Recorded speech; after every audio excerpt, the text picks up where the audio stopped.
Jesus told lots of parables. That's probably something you already knew. But it's helpful to think about what a parable is. A parable is a story that is designed to teach a lesson. We have modern day parables.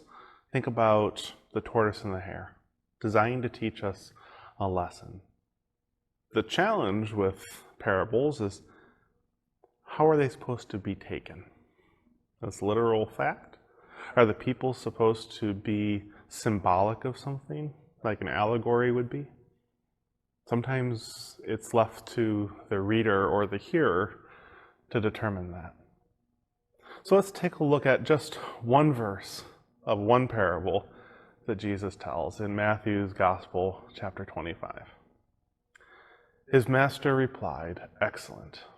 You are a good and faithful servant. You've been faithful over a little. I'll put you in charge of much. Come, celebrate with me."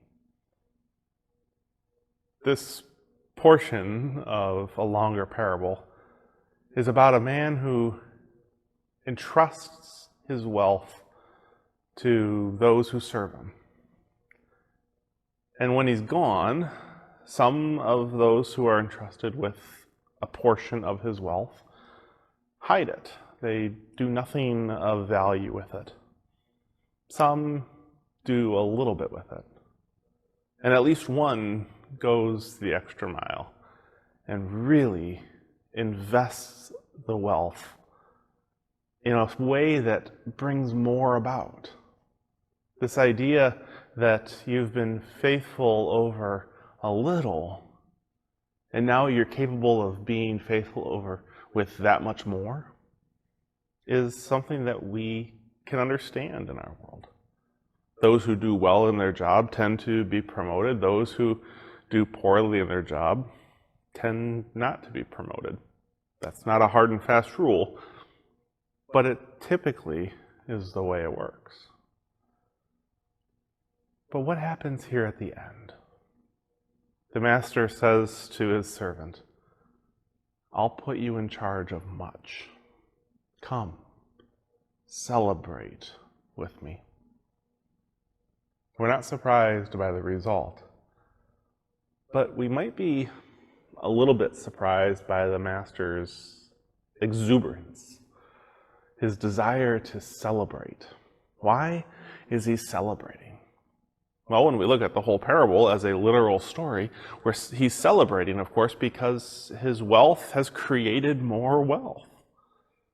Go ahead and celebrate when your GameStop stock goes through the roof and suddenly your wealth has amassed beyond your wildest dreams. Go ahead and celebrate.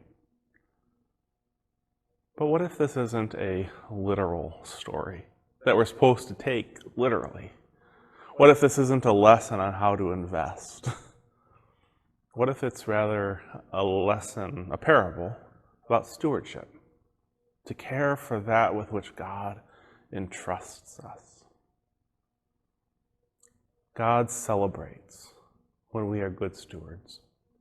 God celebrates when we care for that with which God entrusts us. This week, we are mindful that we are entrusted with so much more than we realize. We realize that when we think about children who are entrusted to our schools to be kept safe. We think about that when we look at our world, our earth, and question whether or not we are even making attempts to care for it. God celebrates when we care for that with which God has entrusted to us. God weeps when we don't. Amen.